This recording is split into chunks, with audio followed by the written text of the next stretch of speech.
See the picture? Oh. No picture. Let's connect it again here. Just a second. Oh, okay. It probably went to sleep, so just a second.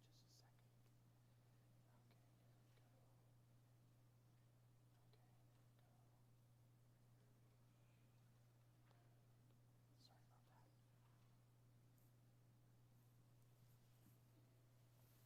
about that. Good. So there you can see Silver Hills Guest House. That's where I came from. It's about 4.5 hours drive from here.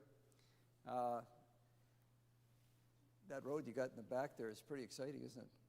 I mean, lots of rocks and things like that on the road. Anyway, we came back through that way from Cache Creek and then over through past Lillooet and over to here. But about 4.5 hours. We have 12 guest bedrooms in the guest house. And well, you can see this is what we look at when we look out the front window of the guest house. That's the valley, that's the Shuswap River Valley. And we have nature trails. We have 90 acres, and we have nature trails all over the valley. We take our guests walking every day, twice a day. It's a full spa. So in other words, we have infrared saunas, hot tub, steam room, 5 massage rooms, and they do pedicure and facials and that type of thing, and that's the type of thing, hot stone massage, infrared sauna, and then we serve them meals 3 times a day. So the guests that come, they come from 5 to 12 days, and we serve them 3 meals a day. Well, what type of people do you think that come to Silver Hills Guest House? Well, I'm going to tell you 2 stories that will kind of give you a start. So the first story I'll tell you was a fellow that was a priest, Father Don. I got a call on the phone. The fellow said, I'd like to speak to Phil Brewer. My name is Don. He left a phone number, and I phoned him back and got no response. Somebody answered the phone and said, oh, he's out mowing the lawn. So then I waited for it. He called me back and left his message. It's Don again, and I phoned him back, and so we were playing tag back and forth, and every time I phoned him, he was out doing something. I thought, well, he must be the yard man, wherever he might, he's looking after the yard. Eventually, I got a hold of him, and his name was Father Don, and he was running a prayer retreat in Kelowna. And he had a facility similar to ours. It was, I think he had probably maybe a few more beds, about 25. We have 12. We have, with 2 in each room, so we have about 24. But he had about 25-bed facility, and it was a prayer retreat, and people would come for prayer, and they would enjoy his prayer retreat. But he had serious heart disease. And so he came to Silver Hills Guest House. He spent 12 days with us. I walked with him every day. When he went back to his prayer retreat, the staff thought that he had been to Benny Hinn. They thought he had somebody lay healing hands on him. He was such a changed man. He sent his two cooks to Silver Hills to learn how to cook like we were doing.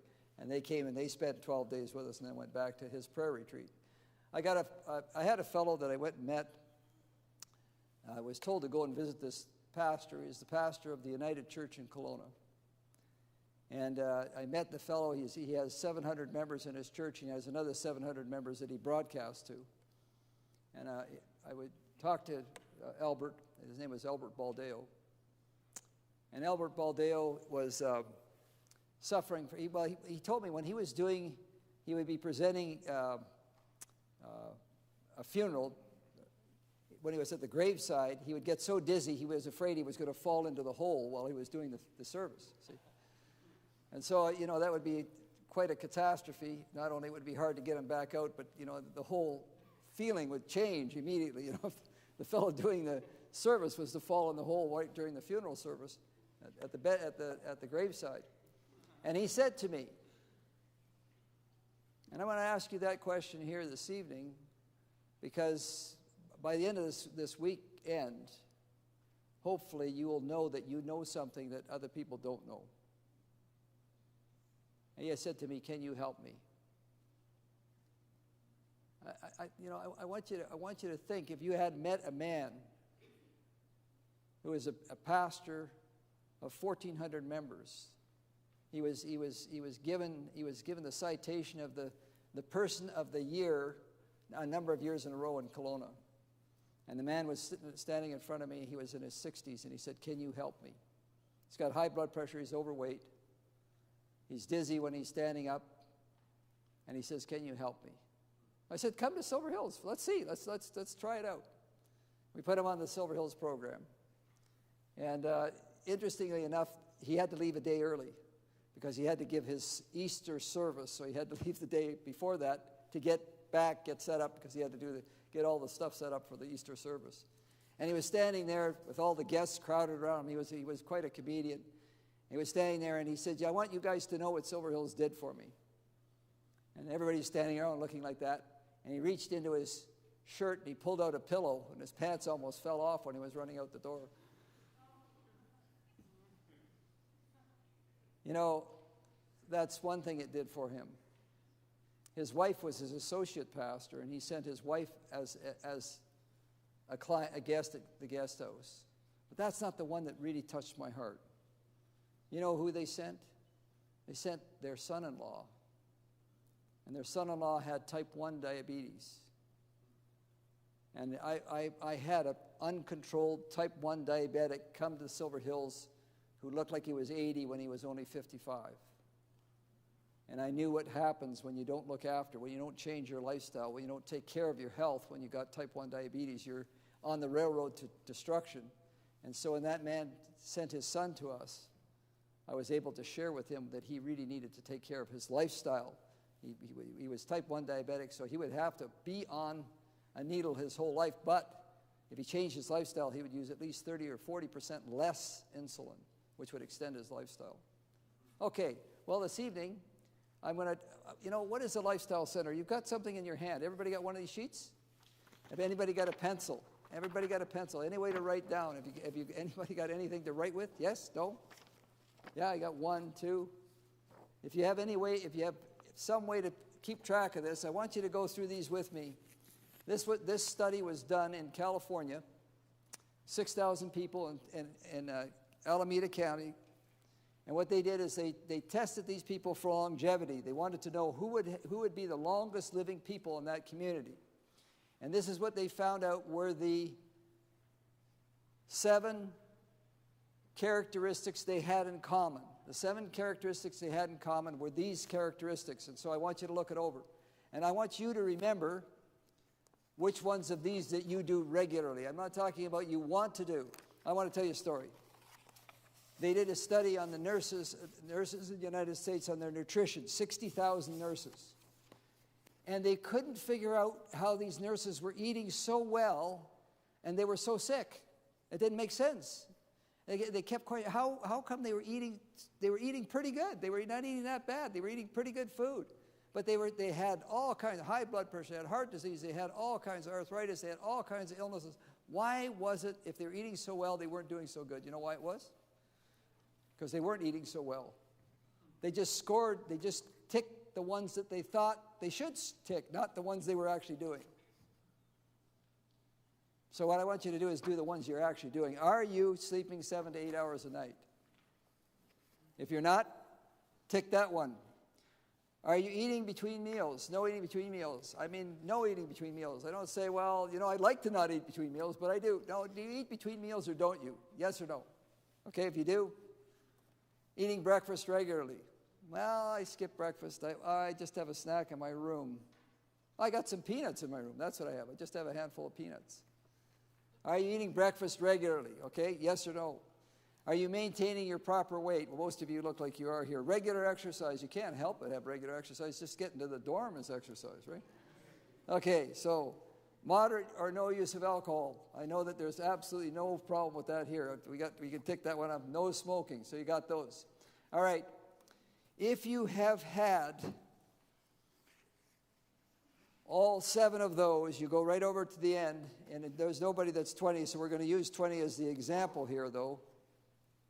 If you've got all 7 of those, you're going to add 9 years to your life.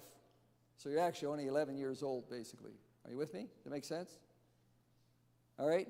If you've only got 4 of those habits, you're only going to use half a year to your life. And if you've only got 3 of them, let's see if I got it right here. Okay, if you have all 7 habits, you take 9 years off. That's right. You add 7 years. If you only got 3, you add 7 years to your life. So you're actually, if you're 18 or so, you're 25. See what happens? The less of those habits you have, the older that you actually are. So what we do at Silver Hills Guest House is we teach you how to change your lifestyle habits. That's what we're really after, how to change your lifestyle. And believe it or not, your lifestyle is the flywheel of life. Let me tell you a story, okay? Here I am in an academy, and as soon as I look at an academy, I think of something. When I went to academy, I was 13. I went to Kingsway College when I was 13. And you know how tall I was? Anybody here want to guess how tall I was? Come on, give me a number. Feet and inches, not centimeters. How tall do you think I was? Somebody here might be this tall. I was, guess what? 4'11". Grade 9. Grade 10, I was 4'11". Grade 11, I graduated from grade 11. Grade 10, I was 4'11" when I went home. The end of grade 10. I was the shortest boy in the school in grade 10 and graduating in grade 11. Shortest, 4'11". It was hard to forget. I mean, nobody would let me forget it. They wanted to make sure I knew it, right? You're the shortest. You're really the shortest. You're the shortest guy here. You know that, grade 11. When I came back in September in grade 11, guess how tall I was? 5'6". I grew that much that summer, just boom. I don't know what it was, summer sunshine or whatever. But I want to tell you one other thing. I remember that, but I remember something else. I had a fellow contact me the other day from Florida, and I went to academy with him 50 years ago. Over 50 years ago, I went to academy with him. The friends that you're making right now, you'll be contacting 50 years from now. Did you know that? Amazing, right? It's really important. The friends that you have now, keep your friends. Be good to your friends. Be good to each other. Be good friends to each other. And you'll be contacting each other for the rest of your lives. Okay, here we go. All right, let's do some lifestyle stuff. Here we go. Where are your sinuses? Where are your sinuses? How many of you have ever had a cold? Anybody here? Okay, how many have never had a cold? Put your hand up. Okay, there you go. We've all had a cold. Everybody knows. There's your sinuses, right? And you get a stuffy nose. It's really not good, right? It doesn't feel good at all. And the reason why I'm using sinuses is because everybody's had a sinus problem. You can see where they are. You can see where they're. What do the sinuses do? What are your sinuses for? Why do we have sinuses? Anybody know? Speak right up. I don't mind. Go ahead. Why do we have sinuses? Well, I'll tell you what. If anybody here is a singer. Nobody sings here? You guys, I thought you had a... Do you sing? Put your hand up. Do you sing? Yeah, you're singers, right? If your sinuses get plugged, how does it affect your singing? Oh, boy, it's hard to sing, isn't it? When you eat, it's hard to taste your food. It's just sinus, oh, it's terrible, right? If you look it up on the internet, sinuses, we don't know why you have them. We didn't know why you had an appendix. We didn't know why you had tonsils. We're really not sure why you have sinuses other than to resonate your voice. But there must be other reasons, but we aren't really sure why you have them. But we know for sure when you have sinusitis, it gives you a lot of problems. 90% of adults have had sinusitis, and 12.5% of people have it reoccurring. Keeps coming back. And some of the causes are allergies, viral or bacterial or fungal. If you have the one that you get with your flu that we call acute, if it becomes chronic, goes on after 10 days, we call that's bacterial, and some people have it just from allergies. Nasal congestion, phasal pain, nighttime coughing. What does general malaise mean? What does it mean to be malaise? What does that what are you talking about? What does the word malaise mean? You don't feel like doing anything. I mean, I'm not talking about when you have sinus, not just normally. I mean, just you don't feel like doing anything. That's sinusitis, right? Feeling of facial tightness, constant blowing, wiping your nose. What's postnasal drip? You know what that is? That's when the mucus that's in your nose doesn't come out your nose, but it runs back down the back of your throat, and that is a serious problem. I have lots of guests that come with that. They complain right away. They tell me, oh, my lungs are really bothering me. And I listen to them, and eventually you can hear that they're talking a little bit like they got a blockage in their nose. And you think, oh, the problem is not in their lungs. The problem is in their nose. It's that postnasal drip is running down the back of the throat, running into their lung. And that's causing infection. They got sore lungs. And you really, if you could go and say, oh, I'm going to work on that person's lungs, but really you got to start working with this right here, with that postnasal drip, right? Dizziness before, and they could see the same thing, impaired sinus drainage, cheek pain, pain above the eyes, pain between the eyes, cough and sore throat, what would you do? Somebody came to you, one of your roommates or one of the person that you're working with, living with here in school, you're working beside them, and they had sinusitis, what would you do for them? What would you suggest that they should do? Come on, help me out. There's a whole class here. I'm sure somebody here has got an idea. What would you do? Anything at all? Tell them to go home and not cough on you. Drink water, like that. Good one. There's a good one. Yes? Eat garlic. Good. That's another good one. Okay. Anybody else? What else could you do? What's that? Steam. Okay, good. Okay, let's try it. Let's look at some of them. How many of you have heard of a neti pot? You have? Put your hands up high. Neti pot. Oh, good for you. All right. So you know what to do? Put some warm salt water in there and irrigate the sinuses, right? Wash them out. Clean it out. Clean that out. Loosen it up. Get rid of it, right? Now I'm going to tell you something. Somebody over here said use garlic. You know what a pinch of garlic is? How much is a pinch of garlic? No, how much is it? Well, that's maybe when you're eating it, okay? I'm talking about putting it in your sinuses. How much is a pinch of garlic? How much? When you say you put a pinch of garlic, how much is that? It's what you can get between your two fingers. That's a pinch of garlic. You put your fingers in the garlic powder, you pinch it, that's a pinch of garlic. You know why I'm explaining that to you? Because I've had people that have said, oh, a little bit is good. A whole lot is what? A real sore sinus. Please don't do that. Warm water, a little bit of salt, and a pinch of garlic. All right, just a pinch. Why garlic? Anybody know why garlic? If you took a petri dish and you put bacteria in a petri dish and you put garlic in it, the garlic will kill the bacteria in the petri dish. It's like a topical antibiotic is basically what it is. So you put a pinch of garlic in there, it's going to help not only to irrigate the sinuses, but also to help kill the bacteria that's living there. All right? So, neti pot, excellent. There you go. Benefits of garlic. We've already described that. Dr. Lau. You know, Loma Linda University Hospital has had some really star research that's been done. There's a doctor, if you're interested, if those of you who are watching MedCram or Dr. Schelt, he's a lecturer from Loma Linda University Hospital, and I would tell you, if those of you who are interested in all this virus that's going around right now, Dr. Schelt has got some of the best material I've ever watched, and you can take a look at what he's saying. He's right on top of his information, and he's doing lots of research and presenting. There's a Dr. Campbell from England that's the same, very similar. Fact is, I saw an interview between the two of them, so you can look at Dr. Schelt. But Dr. Lau did studies on garlic at Loma Linda University Hospital and printed a book on it. Garlic and You can get it on the internet. You can order it. And what he said is if you have an upper respiratory infection, he would encourage you to use 2 capsules of kyolic with each meal.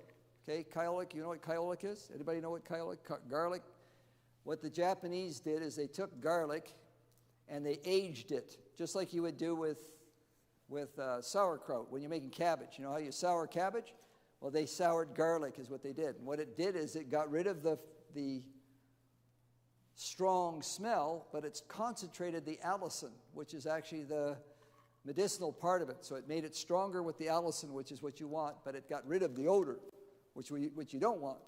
And so he says 2 capsules a day, 2 capsules at each meal, 6 capsules a day if you've got upper respiratory. And he said in their studies at Loma Linda University Hospital, they were able to cut an upper respiratory infection in half, cut it in half with using 2 capsules a day.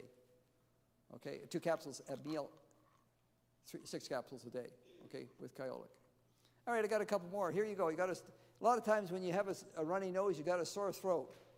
Here's the thing we use with a sore throat. So you're going to take a piece of cotton cloth like that, right? That's not very big. You're going to wrap it around your neck. And then you're going to take a piece of wool like this, right? Wrap it around your neck and then put a pin in it. Not your neck, and it's caught in the wool right here. See? Okay?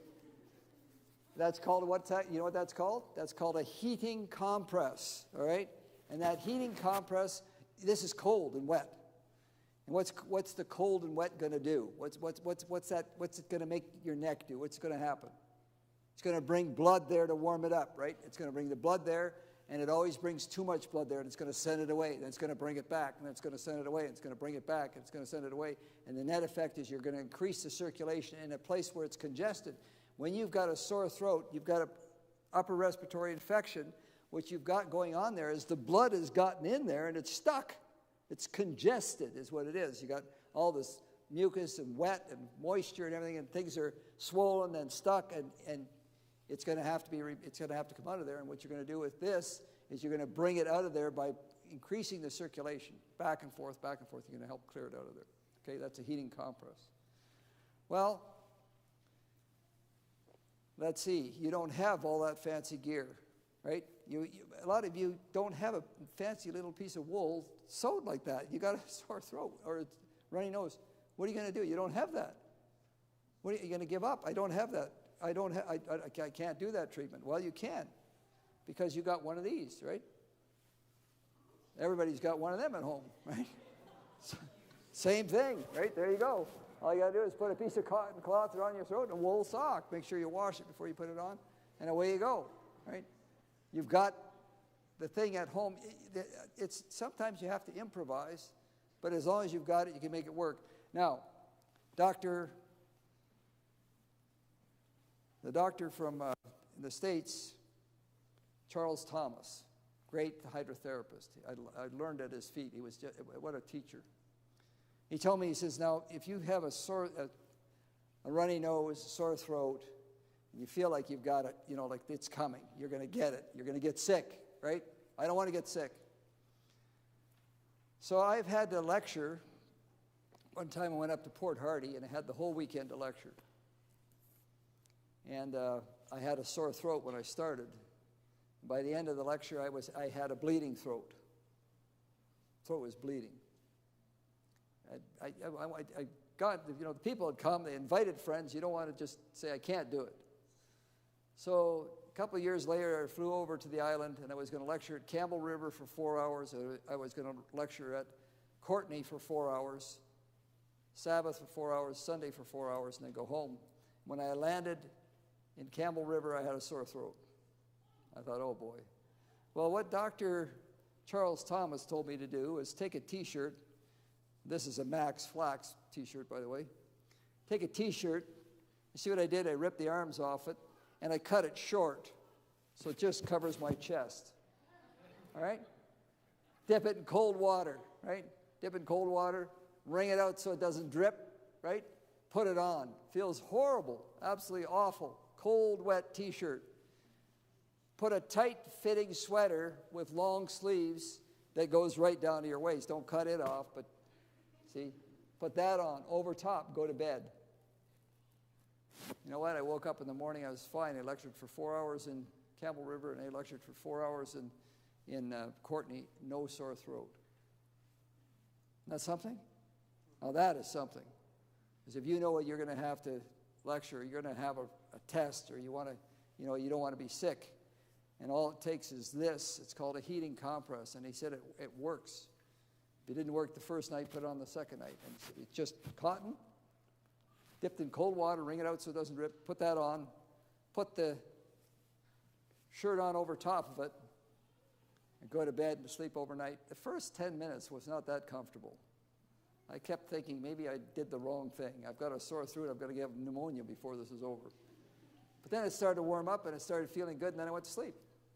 Next morning, I felt fabulous. Okay. So that's the heating compresses. Okay, so there you are.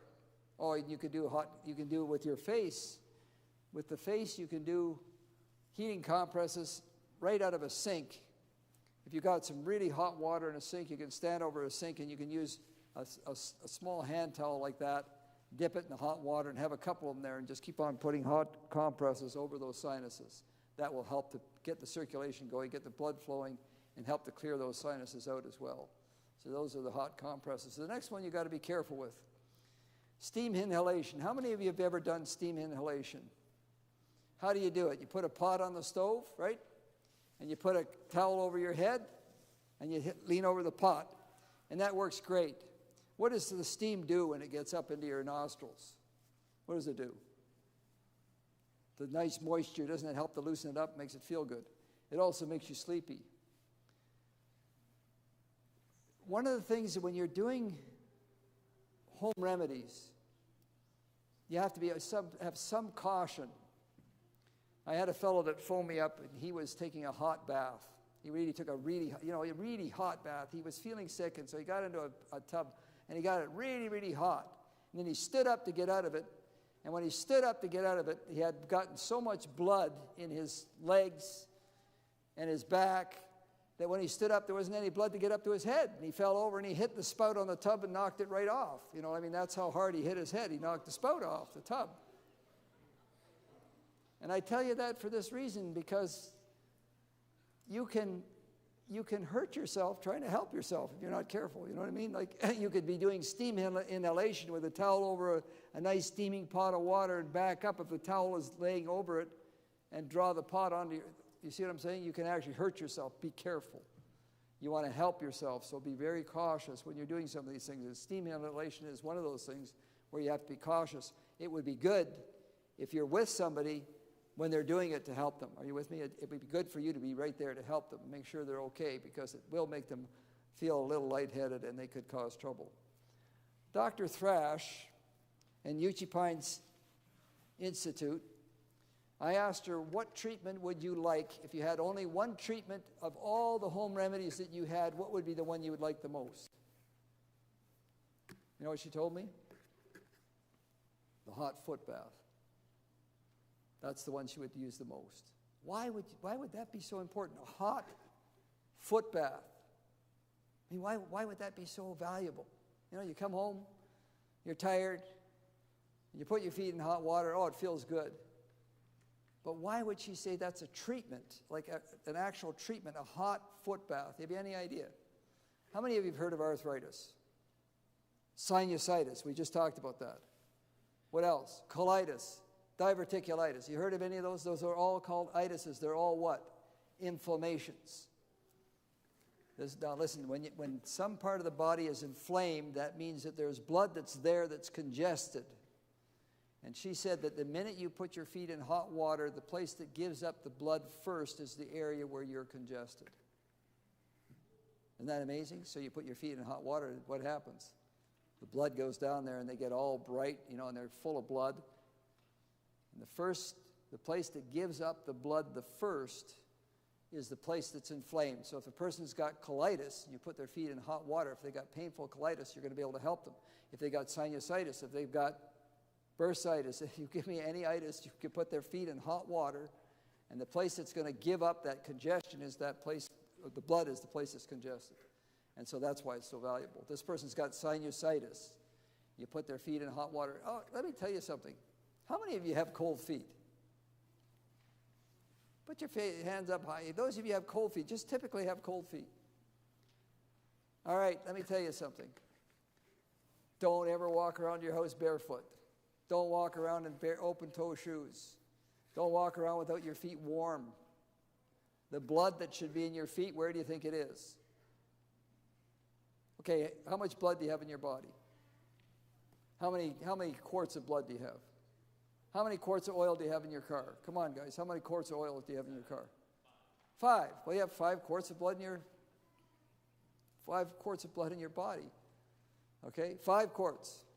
Now, if your feet are cold, where's the blood that should be in your feet? Where is it?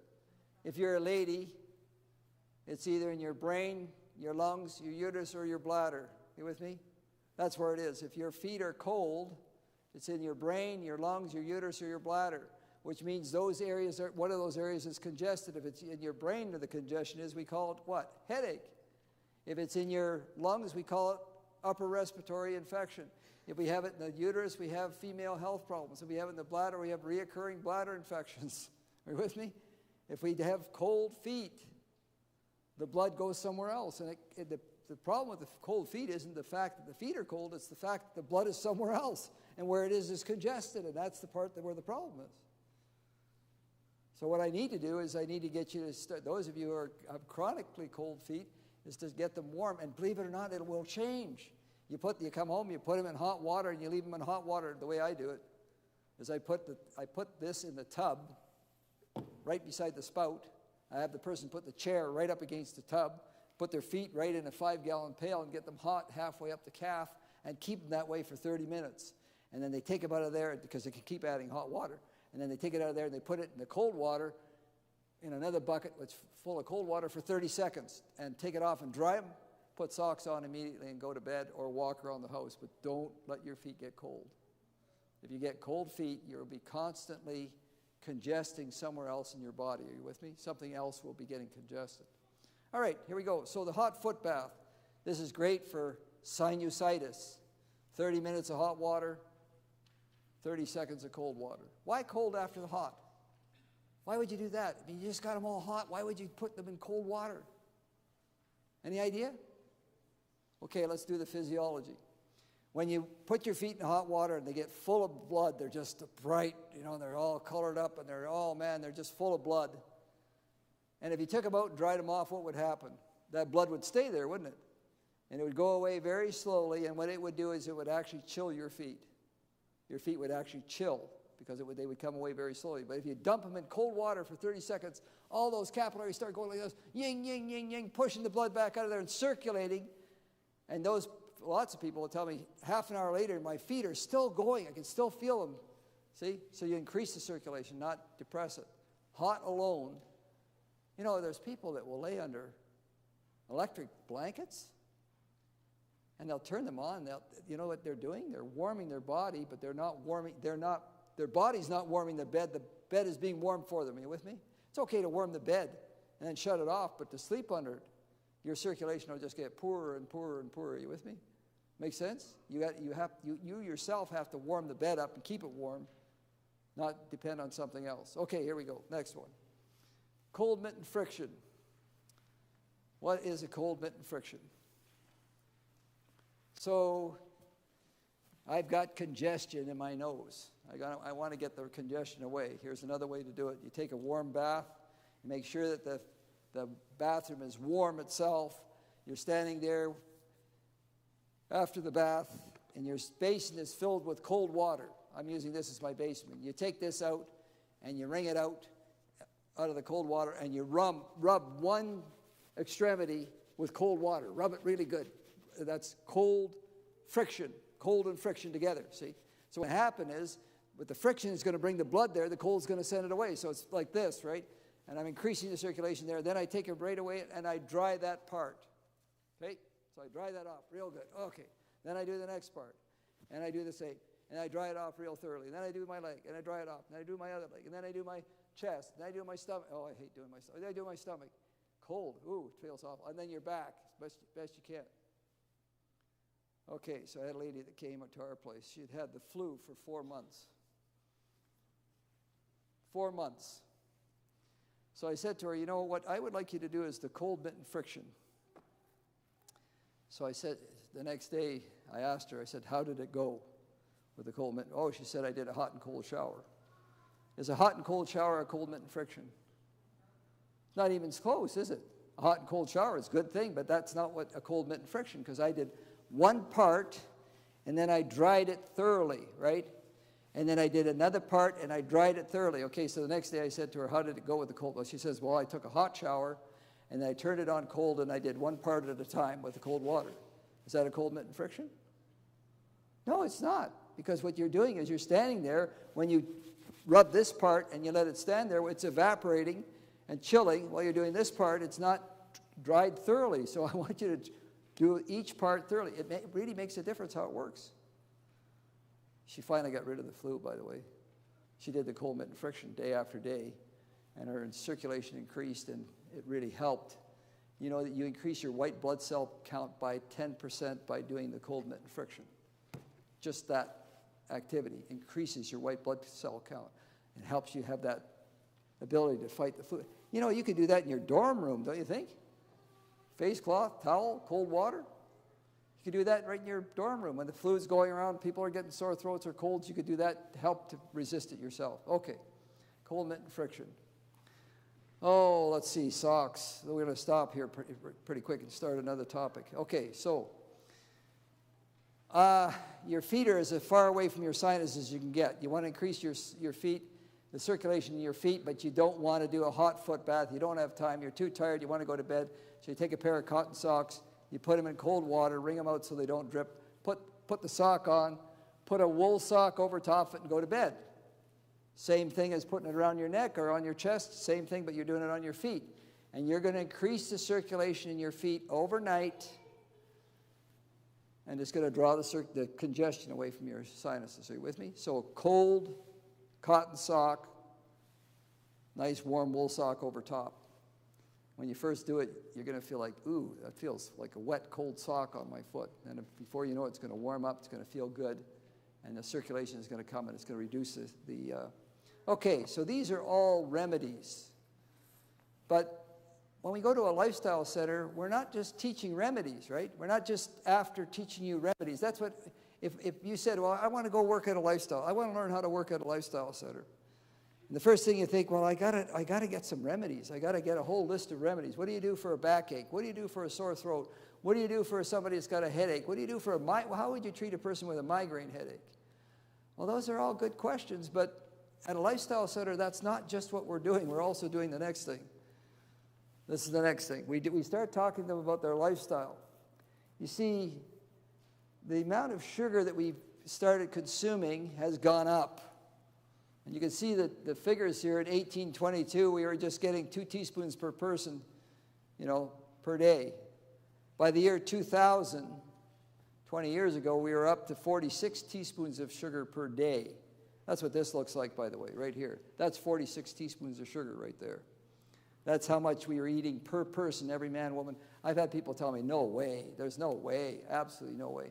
How much is there in 1 can of pop? Anybody got any idea? How many teaspoons of sugar in a can of pop? 10 to 12. 10 to 12, right? I've had a fellow that came to our guest house that was drinking 2 big gulps a day. That's 160 fluid ounces of pop twice a day. This is sugar. Well, what about sugar? What's wrong with sugar, right? Well, here we go. There's places where you can find it besides soda pop, Jell-O, Coffee Mate. Did you know all brand cereal was 21% sugar? Ketchup was 30% sugar? I mean, we put sugar in all kinds of places. We got lactose, maltose, fructose, dextrose, galactose, corn syrup, invert sugar, corn sweeteners, confectionery sugar, mannitol. You know this, one of the things that with the present virus that we have that's going around, is one of the things they found out is that people that get it are lacking in vitamin D. Did you know that? People that get it are lacking in vitamin D. Did you know that the sugar they put in pop, the corn, corn syrup or corn syrup sugar that they put in pop is an antagonist to vitamin D? Did you know that? So drinking pop would make your vitamin D level go down. Just that one thing would have an effect on you. Amazing, okay? Well, so they took white blood cells and they put them in a petri dish. And here's what they found out. If you had no sugar at all, 1 white blood cell could kill 14 bacteria. With 6 teaspoons of sugar, you're down to 10. With 12 teaspoons of sugar, you're down to 5. 24 teaspoons, you're down to 1 to 1. So your ability to fight the colds, to fight the flu, to fight the diseases goes down as the sugar content goes up. Did you know that? That's one of the reasons. So when we are having if somebody comes to me with sinusitis, well, once, okay, it's going around. But if they got one of the 12 percenters, it's reoccurring. They keep on getting it over and over again. One of the questions you might ask the person is, well, what about sugar? Are you drinking pop, or are you eating this or that? And a lot of people say, I don't eat that much sugar. We never have sugar on the table. Then you start talking about what they're eating, and all of a sudden you go like, wow, we're getting quite a bit of sugar. And so it could be affecting their ability to fight it. As a child growing up, I had sore throats and earaches every winter, all winter long. Never, ever didn't have a sore throat or a earache all winter long.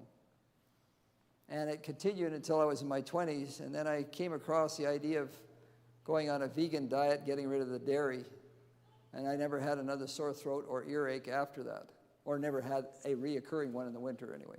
No earaches. The earaches were completely gone. Dr. Sang Lee was an allergist. That was his specialty.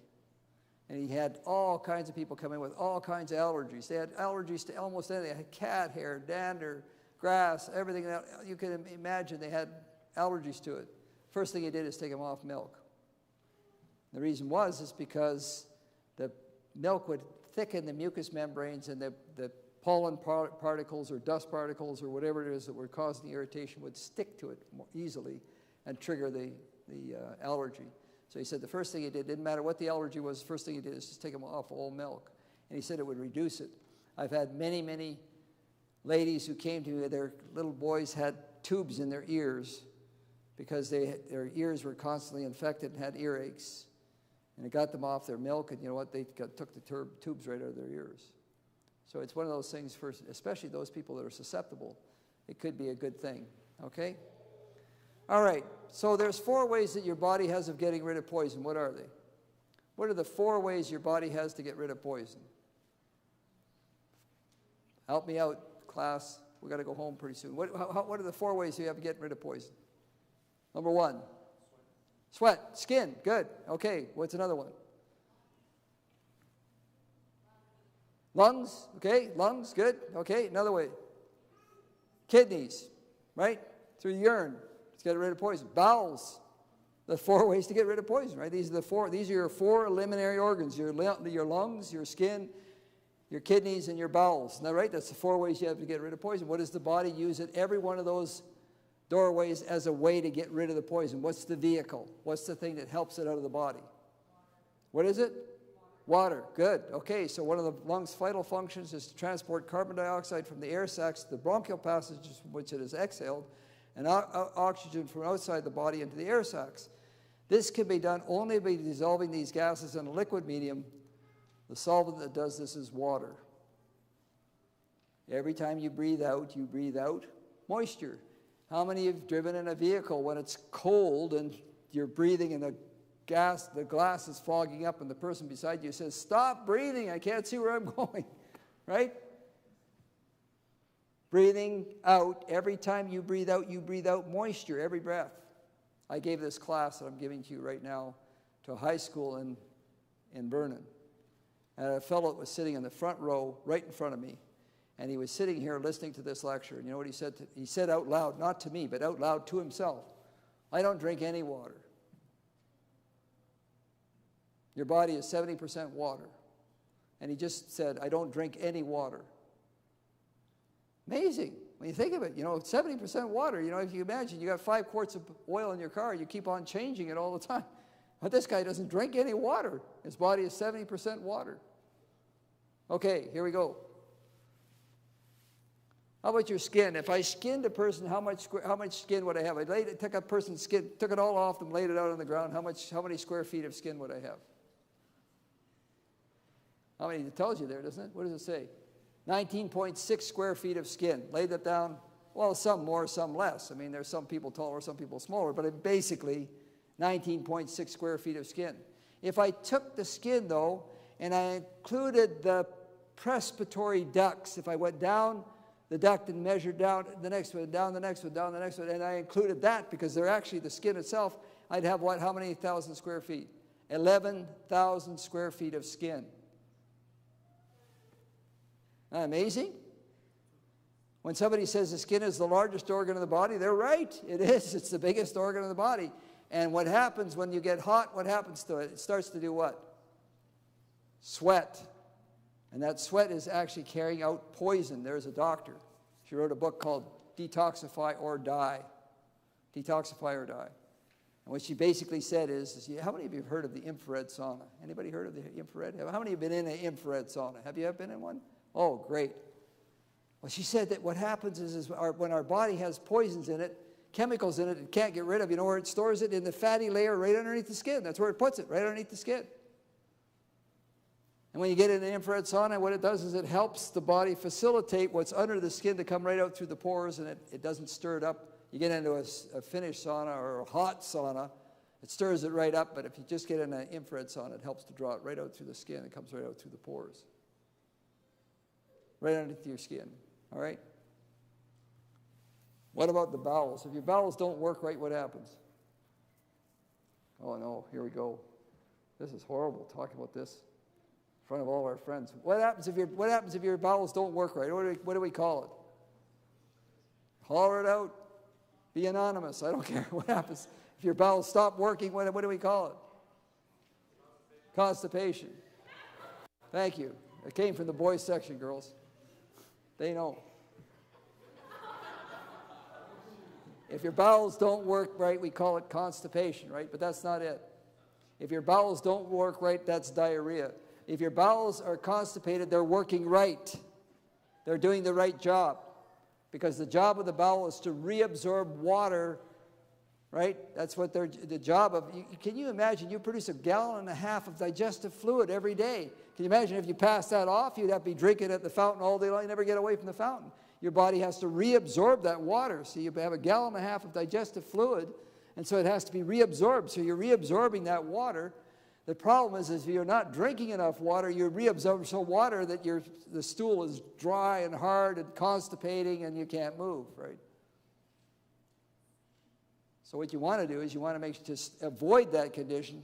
You do what? Eat foods containing fiber because fiber hangs on to water. Drink adequate water. Practice regularity and exercise daily.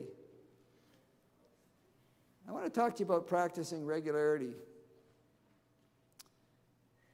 I want you to really think about this. You're young. You're very, very fortunate that you're young. When you get to be my age, you will regret what you did when you were young if you didn't do what was right. But let me explain this to you. It's really important. What is regularity? What does it mean to be regular? I'm not talking about just your bowels. I'm talking about your life. What does it mean to be regular? It means to get up at the same time every day, eat at the same time every day, go to bed at the same time every day. That is regularity. Are you with me? Do you think there's any importance in that? Let me tell you a story. There's a psychologist, one of Canada's leading psychologists. And he says, you know, people think that when a person goes to a psychologist, it's because they've got a mental illness. He says that's not really the truth. You know what the problem is?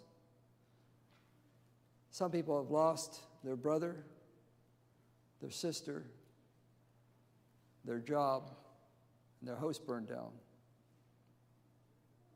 Their life is just gone. Are you with me? It's gone. And they come to him and they're absolutely a mess. And you would expect them to be a mess. Everything they've got is lost. They've lost everything. And they go to a psychologist. And he says, you know what the most important thing for me to do for them is? You know what it is? Get them on a routine. Get up every morning. Don't lay in bed and feel sorry for you. Get up every morning. Eat on time. Eat at the same time every day. Get your circadian rhythm working. See, your body's on a clock. It's running on a clock. And you think, well, I can do anything I want. I can eat whenever I want. I can sleep whenever I want. I can get up when I want. I can go to bed when I want. I can stay up. I've got the weekend off. I can watch Netflix until 2 o'clock in the morning. Who cares? I don't have to get up tomorrow morning. You're only fooling your body. Your body is on a clock. And that clock not only affects your physical body, but your mind. And if you're not looking after your physical body and staying on that clock, your mind's going to be off just as badly. Your blood sugar will be down when it should be up. Your emotions will be bottomed out when they should be even. Your body needs nourishment. It needs sleep. It needs these things. And it needs regularity. Please keep that in mind, especially when you're young, because you don't think you need it. You can do anything. You're indestructible, but you really do need those things. All right, last but not least is your kidney. You know, if you took the convoluted tubules, that's these little yellow tubes out of your kidney. You have 1 million nephrons in each kidney. If you took those tubules and you laid them out end for end, you'd have a pipeline that's 40 miles long that you couldn't see. I want you to think about that. Inside your kidneys, there's these little filters, And if you took the tubules out of them, the little tiny tubes out of them, and you laid them end for end, they would be 40 miles long, but you wouldn't be able to see them. Isn't that fantastic? When you think of your kidneys, you know, we hardly even think of them. But they go through an equivalent of all your blood every half hour, molecule by molecule. They go through an equivalent of all the fluid in your body every half hour, molecule by molecule.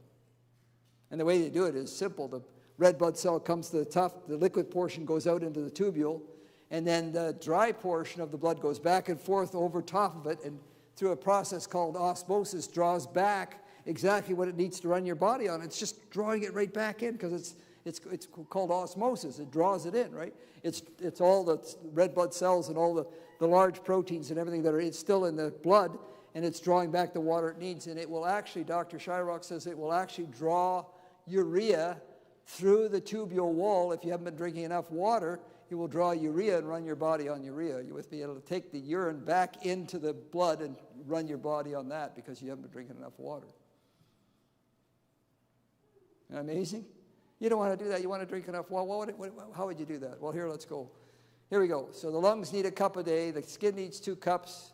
These are not Dixie cups. These are 8-ounce glasses. So a cup a day for the lungs, 2 cups for the skin, 1 cup for the bowels, 6 cups for the kidneys.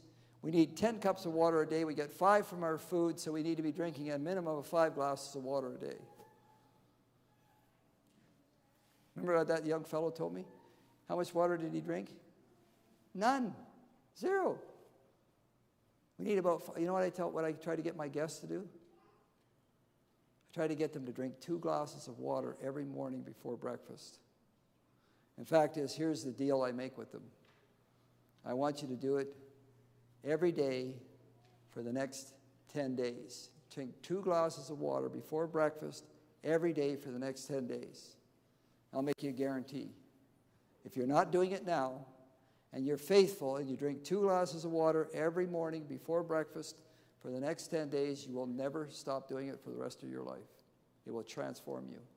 If you're not doing it now, try it. 2 glasses of water. It's not a big commitment. Try that. 2 glasses of water before breakfast every day for the next 10 days. You know what? You can put one of those little charts on there and put a star on there for yourself if you do. Tick mark, whatever it takes. Try it. It will transform you. I've had guests that have come to me, and they come back year after year after year, and they'll tell me, I never have forgotten that. I do my water every morning. Changes them, okay? Well, listen, we've had a good time. We had anything we want to pray about this evening? Anybody you want to pray for? Anybody on your mind? No? None? Okay, I'm going to give you one. I've got my wife. She's had a detached retina. She needs to have it repaired. And I'd like for us to remember her in prayer this evening. She's had one operation on it once. It failed, which doesn't happen very often, so it's not a good diagnosis or prognosis. But anyway, we want to pray for her. That she gets supposed to have surgery on Tuesday. Anybody else got somebody you want to pray for? Family member, friend? Okay, let's bow our heads and have a word of prayer. Father in heaven, as we bow before you here this evening, Lord, we want to thank you for the way you have created us. We just think of the different methods you've given to us of taking care of the problems that we have in our body. For the circulation, it brings the red blood cells and the white blood cells and the nutrition. For those organs that help to clean the body and the need we have for water. I want to pray, Lord, that you'll be with each staff, each student. Wow, what a fantastic powerhouse we have here in front of us, Lord, and I just thank you for them. Pray that you'll teach them to take care of themselves and also to care for each other, to love each other. Pray for Eileen, Lord. You know, the surgery that she's facing. We ask that you'll be with the surgeon and the work that needs to be done on her eye. So we thank you for the Sabbath. In Jesus' worthy name, amen.